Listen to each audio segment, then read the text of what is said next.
கர்த்தருடைய நாமம் மகிமைப்படுவதாக. கிறிஸ்துவுக்குள் பிரியமான கர்த்தருடைய பிள்ளைகளே, நாம் தேவனுடைய பிள்ளைகளாய் இருப்பது எவ்வளவு பெரிய சந்தோஷம். நாம் தேவனோடு பேசுவதும் நம்மோடு கூட தேவன் பேசுவதும் எவ்வளவு பெரிய மேன்மையான அனுபவம். ஆம் பிரியமானவர்களே, நாம் தினமும் ஜெபத்தின் மூலம் தேவனோடு கூட பேசுகிறோம். நம் கரங்களில் கொடுக்கப்பட்டுள்ள பரிசுத்த வேதாகமத்தின் மூலம் தேவன் நம்மோடு கூட பேசுகிறார். அப்படியானால் ஜெபமும் வேத வாசிப்பும் கிறிஸ்தவ வாழ்க்கையில் மிக மிக முக்கியம்.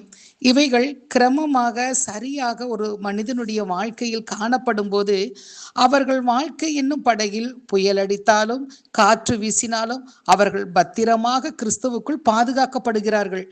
இத்தகைய வேதாகமத்தை பற்றி நாம் என்ன அறிந்து வைத்திருக்கிறோம்? ரட்சிக்கப்பட்டு எத்தனையோ வருடங்கள் ஆகின்றன. எத்தனை முறை முழு வேதாகமத்தையும் படித்து முடித்திருக்கிறோம்? எத்தனை வார்த்தைகளை இருதயத்தில் மனனம் செய்து படித்து வைத்திருக்கிறோம் என்றாவது யோசித்தது உண்டா? வேதாகமத்தில் மொத்த வசனம் 31,102 வசனங்கள் உள்ளன.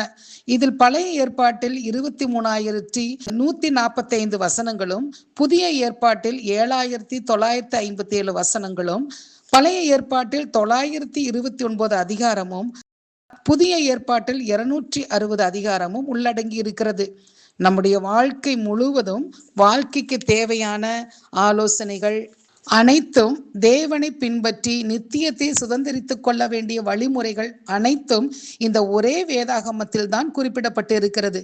வெளிப்படுத்தல் 1:3 தீர்க்க தரிசன வசனங்களை வாசிக்கிறவனும் கேட்கிறவர்களும் இதில் எழுதியிருக்கிறவைகளை கை கொள்ளுகிறவர்களும் பாக்கியவான்கள் என்று சொல்லப்பட்டு இருக்கிறதை கவனித்து பாருங்கள். பிஸியான வாழ்க்கையில வேதத்தை அதிகமாக நேசித்து வாசியுங்கள்.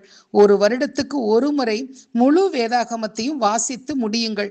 தினமும் ஒரு வசனம் மனப்பாடம் செய்து இருதயத்தில் பதித்து வைத்துக் கொள்ளுங்கள்.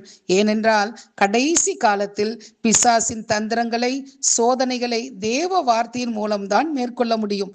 கடைசி கால கள்ள தீர்க்கதரிசிகளுக்கும் தவறான போதனைகளுக்கும் நாம் தப்பித்துக் கொள்ள வேத ஞானம், வேத வசனம், தேவ வார்த்தைகள் தான் நம்மை சரியாக வழி நடத்தும்.